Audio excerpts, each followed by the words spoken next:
Hello friends, स्वागत है आपका हमारे यूट्यूब चैनल द इन्वेस्टरशाला पे। तो फ्रेंड्स, आज हम यहाँ बात करेंगे कि जब आप गोल्ड खरीदने जा रहे हैं तो आपको क्या क्या बातें ध्यान में रखनी चाहिए, इसके बारे में इस वीडियो में बताया जाएगा। तो फ्रेंड्स, वीडियो को शुरू करने से पहले अगर आपने ये चैनल सब्सक्राइब नहीं किया है तो please subscribe our channel and like. तो फ्रेंड्स, आज हम आपको गोल्ड के बारे में बताया जाएगा कि गोल्ड का टाइम, कौन किस टाइम गोल्ड खरीदा जाए, किस टाइम गोल्ड को बेचा जाए। मतलब गोल्ड में इन्वेस्ट, जो कि यहाँ इंडिया में मीडियम फैमिलीज के लोग होते हैं जो कि ये सोचते हैं कि गोल्ड अगर हमने ले लिया तो पता ही नहीं क्या हो जाएगा। तो आइए हम इस बारे में आगे बढ़ते हैं। सोना, गोल्ड हमारे देश में गहने खरीदकर सोने में निवेश करने का एक लोकप्रिय तरीका है। इससे एक साथ दो काम हो जाते हैं। एक तो सोने की कीमत बढ़ती है जिससे महंगाई से मुकाबला, दूसरा इसे लंबे समय तक गहने की तरह इस्तेमाल भी किया जाता है। जब आप एक एक्सचेंज ट्रेडेड फंड ETF या सावरन गोल्ड बॉन्ड SGB योजना के जरिए सोने में निवेश करते हैं, तब ऐसे प्लेटफॉर्म के माध्यम से बताई जाने वाली रकम को विशिष्ट प्राधिकरणों द्वारा नियंत्रित किया जाता है। तो आइए अब हम इसके बारे में समझ लेते हैं कि जो हमारे देश में, अभी जब मैंने आपको कहा था कि हमारे देश में एक चलन है कि गहने बनवा लो, सोना खरीदना गहने बनवा लो। वो भाव देखते नहीं है कि सोने का भाव कितना चल रहा है, क्या हो रहा है क्या नहीं। ये सोना, और ये वीडियो बनाने के लिए इससे अच्छा टाइम, आज सोना 47,000 रुपये पर है, इससे अच्छा टाइम मुझे मिल नहीं सकता था। इसलिए सोचा कि लोगों को बताया जाए, क्योंकि मुझे 10-15 लोगों के कॉल आए कि सर सोना खरीदे या नहीं खरीदे। तब मैंने उनको एक ही जवाब दिया, अभी सोना नहीं खरीदना है। तो इसके अंदर है कि एक तो सोने की कीमत बढ़ती है। तो सोने की कीमत ऐसे नहीं बढ़ती है जैसे आप सोच रहे हो कि सोना आप किसी ने 47,000 रुपये ले लिया तो आप क्या सोचते हो वो 60,000 चला जाएगा, 70,000 चला जाएगा। नहीं, ऐसा कभी नहीं होता, क्योंकि गोल्ड और स्टॉक मार्केट का एक रिलेशन है, को रिलेशन। जब गोल्ड ऊपर रहता है तब स्टॉक मार्केट नीचे रहता है, और जब स्टॉक मार्केट ऊपर जाता है तो गोल्ड को नीचे आना होता है। तो अब आपको क्या लग रहा है, स्टॉक मार्केट नीचे जाएगा या अप जाएगा आने वाले 3-4 सालों में? तो मुझे तो ऐसा लग रहा है कि आने वाले 2 साल में ही अप हो जाएगा स्टॉक मार्केट। तो इसलिए हम सबसे बड़ी गलती ये क्या करते हैं सोना खरीदने के टाइम पे, कि हम हाई प्राइस पे सोना खरीदते हैं। क्यों? क्योंकि जब हम सोने के गहने खरीदने जाते तो ज्वेलर्स कहते हैं कि खरीद लो, इसका दाम बढ़ेगा, इतना बढ़ जाएगा, और हमारे पास न्यूज़ है। जबकि उनकी एक साइकोलॉजी होती है कि उन्हें अपना जो स्टॉक, यानी कि जो उन्होंने सोना ले रखा होता है सस्ते भाव पे, स्टॉक रहता है उनका, वो उन्हें निकालना होता है प्रॉफिट में। तो आपको इसलिए वो हाई रेट पर सोना देते हैं। तो इसलिए मेरा तो कहना यही है कि आप अगर सोने में इन्वेस्ट करें तो या तो SIP के जरिए, ETF एक्सचेंज ट्रेडेड फंड, जो कि डीमैट अकाउंट से भी बाई किया जा सकता है, उसके द्वारा, या फिर सावन गोल्ड बॉन्ड के द्वारा इस योजना में निवेश कर सकते हैं। तो इसलिए डायरेक्ट जब भी आप सोना खरीदने जाए तो पहले सही टाइम का, कोई त्योहार व्योहार का टाइम मत देखना। हम लोग यही गलती करते हैं कि आज धनतेरस है सोना खरीद लेते हैं, आज वो ऑफर आ रहा है सोना खरीद लेते हैं। इसमें क्या है कि आपको जो लो कैरेट का गोल्ड होता है वो दुकानदार हाई कैरेट वाले गोल्ड की प्राइस में आपको सेल कर देते हैं। आप सोचते हो कि मैं तो 22 कैरेट का लेके आऊँ, लेकिन आपको पता नहीं होता वो 20 कैरेट का भी हो जाए, 18 कैरेट का भी हो सकता है कि नहीं? तो इसलिए हमेशा ऑफर, लुभावने ऑफर पे कभी नहीं जाए, और हमेशा सही टाइम का इंतज़ार करें सोना खरीदने के लिए। तो चलिए आगे हम और पढ़ते हैं इस बारे में। लेकिन जब आप सोने के गहने में निवेश करते हैं तब आपको हर जगह ये एक समान कीमत पर भी नहीं मिल सकती है, क्योंकि देश भर में अलग अलग ज्वेलर्स के पास सोने की कीमत में अंतर हो सकता है।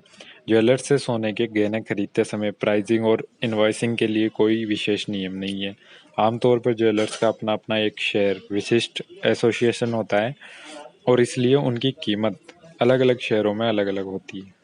इसलिए अपने हित की रक्षा करने के लिए ज्वेलर्स से सोने की वस्तुएं खरीदते समय आपको कुछ महत्वपूर्ण बातों का ध्यान में रखना चाहिए। हाँ, ये सही बात है कि इंडिया में 29 स्टेट्स है, तो हर स्टेट में हर राज्य में सोने की कीमत अलग होती है, क्योंकि वहाँ का हर एसोसिएशन गोल्ड का अलग होता है। और फिर कुछ टैक्सेस होते हैं, स्टेट टैक्सेस, जीएसटी वगैरह, वो सारे टैक्सेस मिला के सोने की कीमत में असर पड़ता है। बाकी आप ये मत सोचना कि पूरी दुनिया में ही सोने की कीमत अलग अलग है। सोने की जो इस यूनिवर्स में एक सोना ही ऐसी चीज़ है, सोना मतलब जिसकी वैल्यू है कि वो वैल्यूबल है। बाकी आप सोच रहे हो करेंसी की वैल्यू है, फिएट करेंसी, जो हम ये नोट है, 1000 का नोट, 2000 का नोट, डॉलर, इनकी कोई वैल्यू नहीं है, क्योंकि ये कनेक्ट नहीं है गोल्ड से। ये कनेक्ट नहीं है गोल्ड से, इसलिए इनकी वैल्यू नहीं है, गोल्ड की वैल्यू है। लेकिन आप गोल्ड की वैल्यू, तो इसका मतलब ये थोड़ी कि आप 35,000 पे खरीदने की बजाय उसको 47,000 पे खरीदोगे। तो चलिए आगे बढ़ते हैं। अब अगला टॉपिक, सोने का सही भाव। सोना, चांदी या आभूषण खरीदने से पहले सोने का रेट जरूर पता होना चाहिए।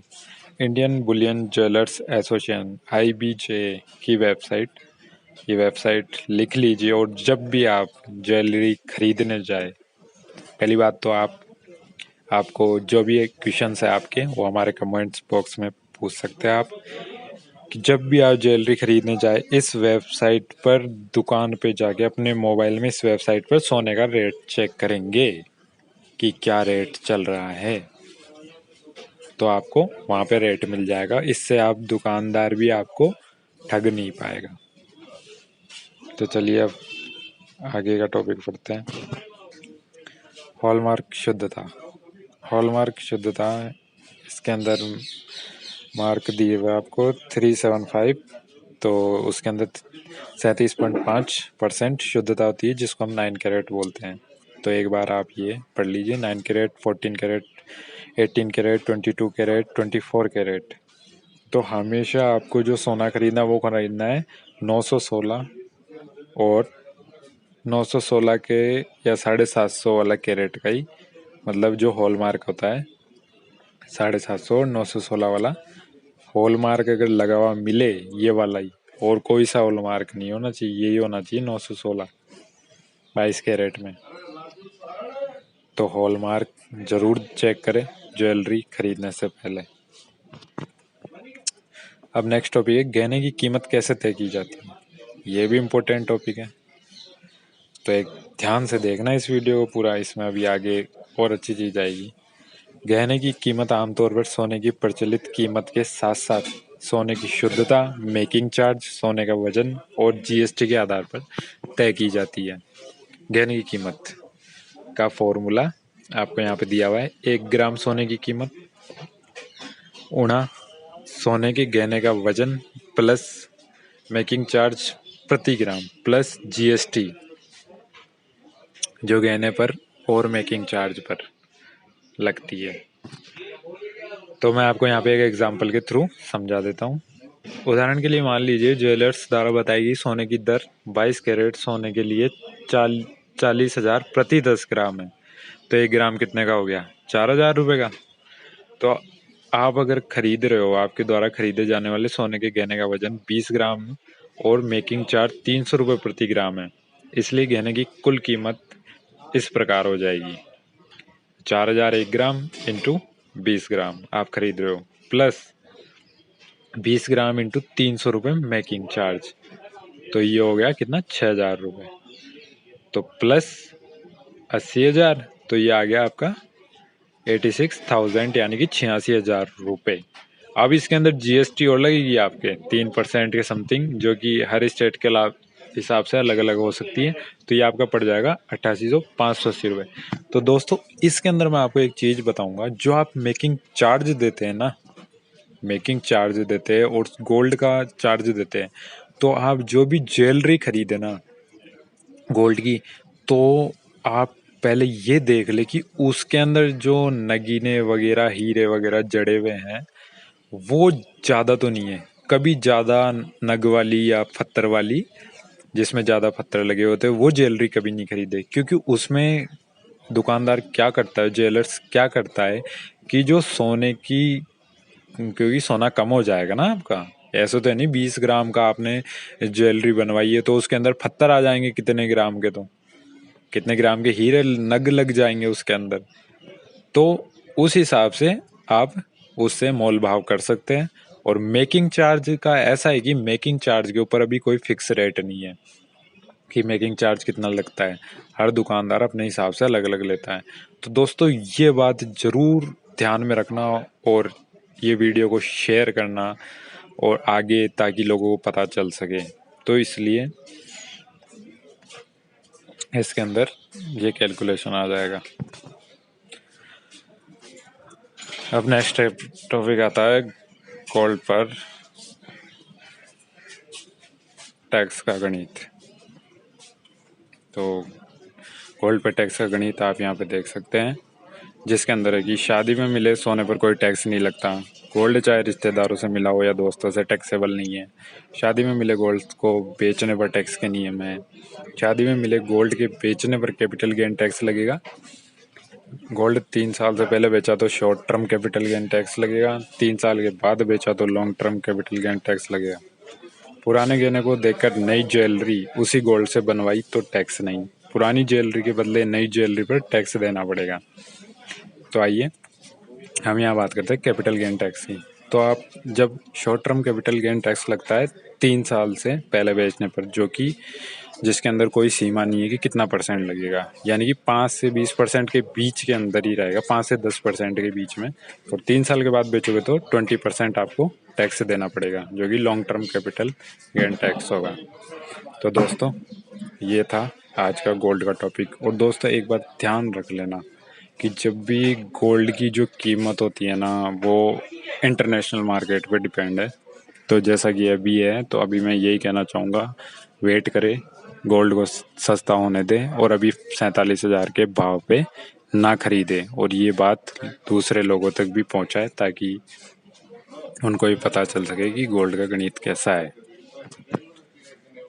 तो एक बार फिर thank you for watching. If you like this information, please like, share and subscribe to our channel, ताकि हम आपके लिए और अच्छी अच्छी जानकारियाँ लेकर आ सके।